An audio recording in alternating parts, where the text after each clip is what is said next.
Hi guys and welcome to another vlog. I am riding this. This is the Bajaj Dominar 250. Yes, this is the Dominar 250. Brakes come from the Duke 200. Tires come from the Pulsar RS 200. The design comes from the Dominar 400. The engine comes from the Duke 250. It's a cocktail mocktail of sorts of almost everything. But this motorcycle has the same dimension of the Dominar 400 other than the fact that it says D250 to tell you that this is the smaller Dominar. And of course the tires will also give it away, including the fact that this gets a box section swing arm, not an aluminium swing arm.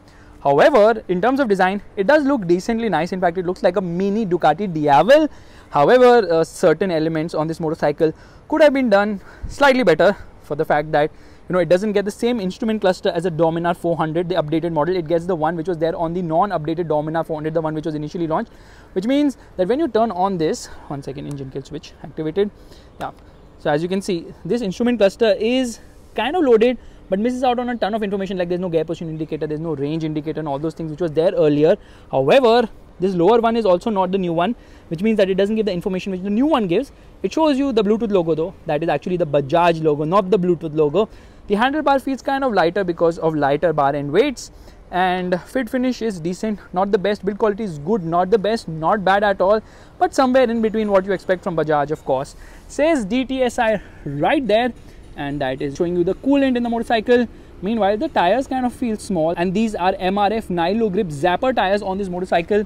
So what is the best element about this motorcycle? The headlight, of course, because it gets 10 LEDs. It's kind of on the brighter side, but the throw could have been better at night. However, it's very powerful. LED indicators too, dual barrel exhaust as well, and front and rear disc, which obviously you expect from a motorcycle of this price point. Upside down forks, smaller in terms of size because they're 37 mm, not 43 mm, which we see on the Dominar 400. And the seat height, ground clearance, which is 157 mm, everything remains the same on this machine when compared to the Dominar 400. The only thing which changes here is of course the engine, the suspension, the swing arm, as well as the tires. Okay, let's quickly get astride this motorcycle. Let me tell you straight away, it feels comfortable. Yeah, it's a comfortable motorcycle to sit on. And this instrument cluster is an all digital unit. It gets an odometer, it shows you the time, but yes, a range indicator as well as gear position indicator would have been nice, which is seen on the Dominar 400. But then Bajaj thought we are taking a premium for the Dominar 400. There has to be multiple reasons for the same. You get mirrors which are nice in terms of design, but not the best. In fact, on the right side, you don't see anything in the mirror. In the left side, you see a guy who's showing two fingers for reasons best known to him. And the fuel tank capacity of this machine happens to be the same, 13 liters. And just when I was going to start riding, Dhanil is like, it has bungee cords as well. So he's just going to show us that right away. What exactly is it used for? When going to office, you can hang on to something, because the power of this motorcycle is just 27 PS, bro. It's lower than the FZ25 as well. So the bungee cords, if you want to go for touring, and you can hang on to your luggage and whatnot. What are you going to fit here? Nothing. Then why are they here? For occasional touring. How is the pillion seat? Comfortable. Pillion seat is comfortable, but Dhanil likes to do triple E and all those with multiple people, girls rather. So that bungee cord comes in handy, like a seat belt. And then that poor joke, we should finally start riding. It feels exactly like the older Dominar in terms of riding, because there is no difference as such. The riding triangle is the same as before, and even the bike feels heavy. It's actually 4 kgs lighter than the older Dominar. The suspension feels more compliant at the front for sure, but the rear still thuds along. The rear is on the stiffer side. The rear is carried over from the Dominar 400. The rear happens to be a monoshock with 110 mm of suspension travel, which is the same as before. In fact, the suspension travel at the front, which happens to be 135 mm, is again the same as before, but the front suspension is different. Out go the 43 mm upside down forks, and in come the 37 mm upside down forks. Smaller in terms of size, without a doubt. And overall the bike feels the same as before. However, there are changes, there are multiple changes as such. The brakes feel good, but the tires are not that great. Obviously downsized in the interest of saving costs and probably also boosting the fuel economy of this motorcycle. So this motorcycle is running on a smaller 100 section front and a 130 section rear. Earlier it was running on 110 section front and 150 section rear. The low end is nice and smooth, and the bike definitely feels refined as well. However, the problem actually lies when you push the motorcycle towards the top end, where it doesn't feel that smooth. And obviously there are a lot of vibes as well. There are plenty of vibes on this motorcycle, but they can be felt only in the mid and top end as such. And near the top end, it kind of feels flat. So low end is good, it's smooth actually lower down. Mid range is also decent, actually mid range is also very good. It's just the top end which kind of lacking. On bad roads the front does a great job, the rear, well, it thuds along, and the weight can be felt when you're trying to take a U-turn. In fact, I'll just try and take a U-turn. Over bad roads, this motorcycle does feel sort of compliant, I would say, but it gives you the big bike feel because the dimensions are on the bigger side. I'm going to try and take a U-turn here, which means that we are going to try to get used to the 180 kgs of weight. Yeah, 180 kgs is the weight of this motorcycle. Now if I compare the weight of this motorcycle with its siblings, well, this has never gone to the gym. Probably the sole effect of the lockdown is that this bike has got a lot of weight on it. 180 kgs, well, to put into perspective, the Duke 250 weighs just 150 kgs, 30 kgs lesser, and the Husqvarna 250s, they weigh just 154 kgs each. So yes, this motorcycle is on the heavier side, and when I say heavier, it is quite heavy as such, and that added weight can be felt without a doubt.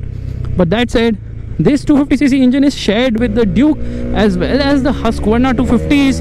Yeah, all the 250s having the same freaking engine, which is a single cylinder duo HC unit, and it produces 27 PS of power and 23.5 Newton meters of torque in this motorcycle. However, the Duke and the Huskies obviously produce more power, 30 PS of power. This is 27 PS, that is 30 PS of power, and the torque output is also different because this one produces 23.5, that one produces 24 Newton meters, so that's a minor difference. But the bigger problem is the weight. The weight of this motorcycle is so much more that it slows it down. It goes from 0 to 100 kilometers per hour in 10.5 seconds as per Bajaj, and the top speed is 132 kilometers per hour. For a 250cc motorcycle, that's not really very impressive, to be very honest with you guys. But then added weight and lesser output will definitely blunt the performance of this motorcycle when compared to its sibling. But then comparing with these siblings doesn't make sense, because this bike actually costs 50,000 lesser than the Duke 250, which cost 2.4 lakhs on road Mumbai. This one costs 1.9 lakh Mumbai, 1.9 lakh on road Mumbai. So what's the difference? Well, for 2.4 lakh, the price of the Duke 250, you can get the Dominar 400. Yeah, that's right. Dominar 400 can be got for that price. That is the level of value for money on offer. And the Husky twins cost 2.18 lakhs on road Mumbai. So again, big difference in terms of price. However, the price of this Dominar 250 is actually 20,000 more than the price of the Dominar 400 when the Dominar 400 was first launched in January 2017, which is around 2.5 years ago. So obviously you can see the prices are going higher and higher. Price increases happening gradually with all motorcycles. But still, this is the cheapest 250cc motorcycle you can buy in the market right now.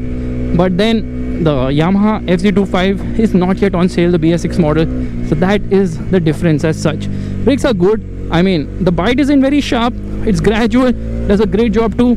It could be more eager around corners. Yeah, there's good amount of grip as long as you're riding in the dry, because in the wet you can feel a lot of slipperiness in the tires somehow. I mean, the bike is obviously very under tired. What Bajaj has actually done is mixed and match. Okay, obviously they have a massive inventory and stock of things lying around. They took the Dominar 400 and then they decided, you know what, we have to make a Dominar 250. So what they did was straight away they took the engine from the Duke 250 and the Husqvarna 250s, but it's not the same engine because the head of the engine has been changed, and we are obviously getting inferior parts here when compared to the Duke as well as the Huskies. That's the reason why the price is lower, the output is lower as well.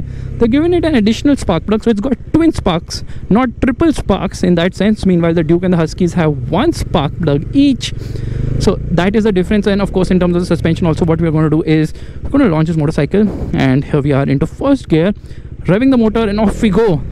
It doesn't have that urgency. First gear it will do 54 red lines at 10,500 RPM. Second gear it does 77 kilometers per hour, and you can feel a lot of the vibes on the seat, on the foot pegs, on the handlebar as well.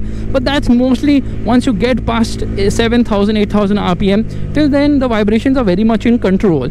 Again, now I was telling you how they made the Dominar 250. They took parts from here and there. They went to the Pulsar 200 NS and they put the brakes from there. So this one has a 300mm disc up front. The Dominar 400 has a 320mm, but the rear is the same 230mm disc. And like I told you, the suspension is also revised, so the upside down forks have a diameter of 37 mm when compared to the 43 mm on the Dominar 400. So a lot of cost cutting has been done there here and there. In fact, even the swing arm is no longer an aluminium swing arm. They have cut costs there too. So this one is using a box section swing arm for more cost effectiveness. Now you might be wondering, is it worth the price of 1.9 lakh rupees? Now that's a great question. Let me tell you straight away. 130 kilometers per hour, 132 kilometers per hour top speed isn't much, to be honest, but this is a motorcycle which is aimed more towards touring. If I want to get a faster motorcycle, well, I have another option, and that option is none other than the one from the Bajaj stable itself, which is the Pulsar NS200, which happens to be priced at rupees 1.53 lakhs, around 37,000 cheaper, yet faster, because the claim numbers say that it's almost half a second faster from 0 to 100 kilometers per hour, and similar in terms of top speed as well. So you're paying more. Why? Well, for the big bike feel, obviously, and the touring abilities, because the Pulsar NS200 is obviously more of a street motorcycle. Meanwhile, the Dominar 250 is more of a touring motorcycle, but doesn't have enough grunt to tow. So it's more of a city motorcycle in that sense, with occasional touring which comes to your mind. Not regular touring, of course. For that, the Dominar 400 is better. Dominar 400 obviously costs 50,000 more than this motorcycle. For 50,000 more, you get more power, better suspension, better tires too, and better handling as well, although it weighs 4 kgs more. Why better handling? Somehow those fatter forks and bigger tires help its cause. This one somehow doesn't feel that exciting around the corners. It feels that weight for a 250cc motorcycle, because it's not going to surprise you silly. The engine is good, but not great, and that is the problem with the Dominar 250. At the price, you would wonder that if you want to go fast, you'd rather get a Pulsar NS200, or probably Bajaj should have plonked this engine into the Pulsar, which will definitely happen for sure, because that's the mantra at Bajaj, taking one engine and plonking it in multiple motorcycles. I read this on Motorbeam, where someone had commented that every brand is doing one simple thing, taking one engine and plonking it into different type of motorcycles. Meanwhile, Bajaj is taking one motorcycle and plonking different type of engines in it. So that's a very big difference between how Bajaj is looking at things and how the others are as well. Yes, it's got additional features when compared to the Pulsar NS200. Actually, we can't really compare with the NS200 because the NS200 is more street and this is obviously more touring based, but it needed to have more power. I'm sure with a facelift or an update, Bajaj will up the power to Duke 250 levels, but I was not really impressed with the Duke 250 as well, because it reaches the red line so fast now. It's so frantic. I mean, it's not as frantic as the Duke 200, but still it reaches the red line so fast. You're like, I'm wanting for more. I want more performance. In that sense, opting for the Dominar 400 still makes a lot more sense if you're going for touring. Well, that's the way I'm looking at it, although I could be wrong, because there are people who want the looks and the mini Ducati Diavel styling of the Dominar 400 at a cheaper price. ABS is well calibrated actually. It's really nicely done too. So, which one should you buy from the Bajaj stable? Should you get the Dominar 400, Dominar 250 or the Pulsar NS200? I honestly feel the NS200 makes even more sense right now, because it's also got the option of a dual channel ABS finally, and of course performance is also very nice, and it's also very light. It weighs somewhere around 150 kgs. This one 30 kgs extra. I don't know why. Probably, you know, it didn't hit the gym at all. However, yeah, I can feel that the motorcycle feels smoother than the original Dominar 400 which was launched. So Bajaj has definitely been working on the smoothness. The gearbox is also nice, well weight. Slipper clutch works beautifully on this motorcycle, and the clutch is also on the lighter side, which obviously is assisted by the slipper clutch on this machine. So that said, these are my impressions of the Dominar 250. I could have only a short ride because it's raining cats and dogs. I just got a small amount of time to actually ride this motorcycle right now, so I'm quickly getting my impressions, riding in a place where I know I can just, you know, get into the workshop where some work is happening right now of something which you will see soon on the Motorbeam channel. So guys, if you like this vlog, you know what you have to do. Well, give it the thumbs up, that's the like button, and also subscribe to the channel. I will see you guys in the next video real soon. Yeah, that's nice. Okay, mid-range, pulls it nicely. Don't get into the top end. And yeah, I forgot to tell you that you get better features or more features with the Dominar 400, like the cluster too. So many positive things happening for the Dominar 400. In fact, the Dominar 250 makes the Dominar 400 look even more value for money, which is an excellent thing. Now, there is so much water. How do we go through this? Never mind.